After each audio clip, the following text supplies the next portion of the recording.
O'sha kundan keyin Yusufdan biroz sovidim deb o'ylagandim. Lekin har uni ko'rganimda sovimaganimni tobora yaxshiroq anglab borardim. Bugun kechqurun Yusuf uyimizga keladi. Shuning uchun biroz o'zimga qaradim. Unga bo'lgan hislarimni bugun aytaman. Hech bo'lmaganda omadimni sinab ko'raman. Mendan nima ketdi? Yusuf kelganida hammadan oldin pastga tushib uni kutib oldim. Puchqvoy, qalaysan? U meni yosh boladek ko'rishi doimgidek asabimni buzayotgandi. Yusuf aka, kompyuterim ishlamayapti, ko'rib bering. Shunday deb uni xonamga olib chiqmoqchi edim. Keyin o'sha yerda hamma gaplarimni aytardim. Xo'p, hozir akang kelsin. Akam kelguncha 5 daqiqada to'g'irlab berasiz. Begona joy emas bu. Inchiqlanib shunday dedim. Xo'p, yur, noiloj rozi bo'ldi. Keyin yuqoriga mening xonamga chiqdik. Ichkariga kirgandan keyin eshikni qulfladim. Buni sezgan Yusuf menga hayron qaradi. Nega qulflaysan? Sizga aytadigan gaplarim bor. Aldadim, kompyuterim buzilmagan. Osiya, qoch. U shunday deb eshikka yaqinlashdi. Lekin men chiqishga imkoniyat bermadim. Iltimos, meni eshiting. Osiyo, akang noto'g'ri tushunadi. Gaping bo'lsa hammaning oldida gaplashamiz. Eshikni och, bo'l. Men sizni sevaman. Ko'zlarimni yumib baland ovozda shunday dedim. Shunaqangi yengil tortdimki, go'yo ichimda tosh ko'tarib yurgandim-u, endi olib tashlagandek. Osiyo, singlim, yoshlik qilyapsan, qoch. Yusuf gaplarimni hazilga yo'ydi, menimcha. Boshqa gapira olmadim. Oxirgi imkonimni ishlatib bo'ldim. Shuning uchun noiloj unga yo'lni bo'shatib berdim. Yusuf mendan bezib ketgandek toqatsizlanib eshikni ochdi. Eshikni ochdiyam joyida tosh qotdi. Nega bunday qilayotganini bilmayman. Sen o'ylagandek emas, shunchaki kompyuteri buzilgan ekan. Axir men sening omonatingga shunday qilamanmi? Akam menimcha tashqarida akam turibdi. Men ham Yusufning ortidan sekin mo'raladim. Rostdan ham akam g'azab to'la ko'zlari bilan bizga qarab turibdi. Akam shiddat bilan biz tomonga yurib keldi. Yusufning yuziga ketma-ket musht tushira boshladi. Ammo Yusuf jim turardi. Hatto o'zini himoya ham qilmayotgandi. Iflos, men seni do'stim dedim. Shumi sening do'stliging? Akam tinmay shu gaplarni aytib urishni davom etardi. Yusuf hali ham sukut saqlayotgandi. Hammasiga men aybdorman. Oxiri chidolmay ularni ajratishga tushdim. Aka, bas qiling, yomon ish bo'lmadi axir, siz xato. Gaplarim tugamasidan yuzimga tarsaki kelib tushdi. Akam ilk marta menga qo'l ko'tardi. Yusufni urishdan to'xtab, menga yuzlanib gapirishni boshladi. Meni sendek singlim yo'q. Bugundan boshlab men uchun o'lgansan, uyatsiz. Uylanaman. Yusuf shuncha paytlik sukutdan keyin shu gaplarni aytdi. 2 kun ichida nikohdan o'tib, Osiyoni olib uyimdan yo'qolinglar. Yusuf hech narsa demay xonadan chiqib ketdi. Akam ham. Men na quvonishni, na yig'lashni bilmayman. Hech qanday yomon ish qilmasdan nomussizga chiqdim. Nega eshikni qulfladim o'zi?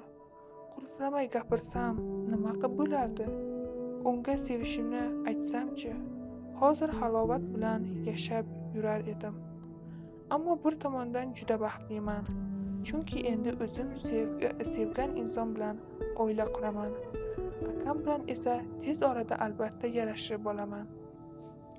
To'y hammanikiga o'xshagan dabdaba bilan o'tdi.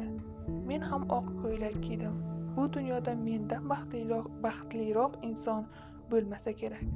Ham shar'iy, ham qonuniy nikohdan o'tdik. To'yimiz Turkiyaning eng yaxshi mehmonxonalaridan birida bo'ldi. Mehmonxona bog'i xuddi ertaklardagidek bezatilgan edi. Ertakka tushib qolgandek his qildim o'zimni. Ammo Yusufning chehrasi hech ochilmas edi. to'y ham tugadi. Yusuf bilan uning uyiga yo'l oldik. Ichkariga kirgach, jimgina uning ortidan ergashdim. Xonasiga kirdik. Biroz g'alati, didsiz jihozlangan. Hech qisi yo'q. Ertaga o'zimga mos qilib qayta jihozlayman. Hozir bunlarni o'ylash payti emas. Afv men Yusuf bilan oila qurdim. Yotoq chetida quvonchimni sezdirmaslikka harakat qilib o'tirarkanman. Yusuf qo'pol ohangda gapirdi. Yostiqni olib chiqib ket. Borib mehmonxonada uxla. U nega bunday deyapti? Nimaga? Zo'rg'a so'radim. Men faqat do'stimning sha'ni uchun senga uylandim. Seni deb do'stim bilan oram buzildi. Qiz bola ham shunchalik yuzsiz bo'ladimi? Jirkib shunday dedi. Istamasam-da ko'zlarimdan yoshlar oqa boshlagandi. Uni sezdirmay ko'z yoshlarimni artdim va o'rnimdan turib unga qaradim. Uylanmang edi do'stim uchun. Gaplarini tugatmasidan gapirdim. Do'stingiz uchun bir umr shunday yashaysizmi? Yo'q. Ko'p bilan yarim yilda ajrashamiz. Yusuf bu gaplarni shu qadar bemalol aytayotgandiki, men bilan yotgingiz kelmasa, chiqib mehmonxonada o'zingiz yoting. Shunday dedim-u, o'zimni yotoqqa otdim. Chunki unga gapirishning foydasi yo'q. Nomingni oqlab berganimga rahmating shumi? Men sendan nomimni oqlab ber deb so'radimmi? Men nomimni oqlab berishingga muhtoj darajada yomon ish qilmaganman. Asablarim buzilib ketdi. Ahmoq to'nka, gapini qara. Jim turolmasligim aniq edi-ku. Haddingdan oshma Osiyo. G'azab bilan qo'llarini mushlab shunday dedi. Hali haddimdan oshganim yo'q. Meni sensirama. Menga buyruq berma, Osiyo. Shunday dedi-yu, qo'lini ko'tardi.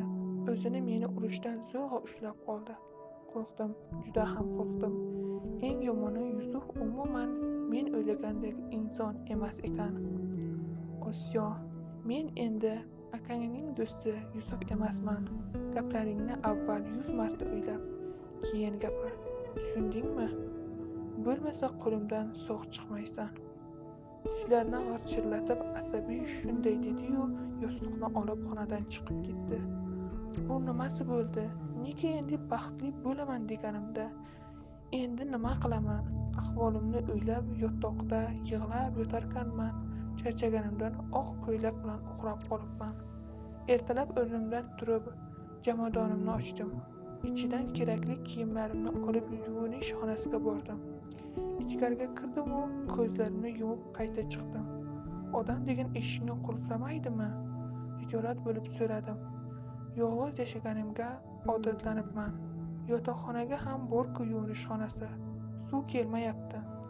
Shunday dedim-u, qayta xonaga kirdim. Rostdan ham hech narsani ko'rmadim. Tezda ko'zlarimni yumib qayta chiqib ketdim. Lekin baribir uyalyapman. Kiyimlarimni almashtirib oshxonaga tushdim. Nonushta tayyorlashga kirishdim. Bir zumda dasturxonni tayyorlab, Yusufning kelishini kutdim. Pastga tushib, nonushtani ko'rgach hayron qoldi. Kechagi gaplarimni unutdingmi? Qosh chimirib so'radi. Yo'q, shunchaki nonushta tayyorladim. Nima, siz hech qachon nonushta tayyorlamaysizmi? Mayli, men ketdim. Shunday dedi-yu ketdi. Oq yo'l, beparvo shunday dedim. Yo'q, qol deya olmadim. Aytsam meni battar yerga urardi. Hech qisi yo'q, o'zim yeyman bularni. Shunaqa ham mazali nonushta tayyorlaymanmi? Ko'r bo'ladi bu Yusuf. Shunday pazanda, aqlli, xotinini bilmasa. Mendaqa qizlarga kimlar uylanmasdi-ya? Sevmay o'l, Osiyo, sevmay o'l. Yusuf shu ketgani bo'yi 2 kun uyga kelmadi. Osiyo uni intizor bo'lib kutardi. O'ziga qo'ng'iroq qilay desa yuragi betlamasdi. Bugun ham balki kelar deb kechga dasturxon tuzadi. Doimgidek soat 10 gacha kutdi. Osiyo bir xo'rsinib, bugun ham kelmaydi, dedi o'ziga o'zi. Keyin o'rnidan turib, kechga tuzagan dasturxonini yig'ishni boshladi. Ovqatlarni patnisga qayta oshxonaga olib borar ekan, kirish eshigi ochilganini sezdi. Keldi, shivirladi Osiyo o'ziga o'zi. Osiyo adashmagandi, uyga kelgan Yusuf ekan. undan boshqa kim ham kelardi? Xush kelibsiz. Osiyo qo'lidagilarni joyiga qo'yib Yusufni kutib oldi. Yusuf shunchaki e'tiborsiz holda xonasiga chiqib ketdi. Siz tunga so'qir. Osiyo asabiy shunday dedi. Biroq gaplarni ichidan aytmaganini Yusuf yo'lidan to'xtab orqaga o'girilganida bildi. Shunday degan Yusuf qizga yaqinlashish barobarida gapirdi. Ha, haligi men, Osiyo duduqlana boshladi. Nima sen? Qizning sochlarini o'ynab shunday dedi. Yusuf unga yaqinlashgan sari qizning yurak urishi tezlasha boshladi. Tegmang sochimga. Osiyo shunday deb Yusufning qo'liga urdi. Chunki bu hayajon ichida aqliga boshqa narsa kelmadi. Nima senga yaqin kelganim yoqmayaptimi? Yusuf ma'nosiz jilmayib so'radi. Osiyo nima deyishni bilmay tosh qotdi. Men bilmayman, qoching. Osiyo shunday deb Yusufni o'zidan itarishni boshladi. Istamasang majburlash yo'q. Yusuf qo'llarini havoga ko'tarib shunday dedi-yu, qizning yonidan uzoqlashdi.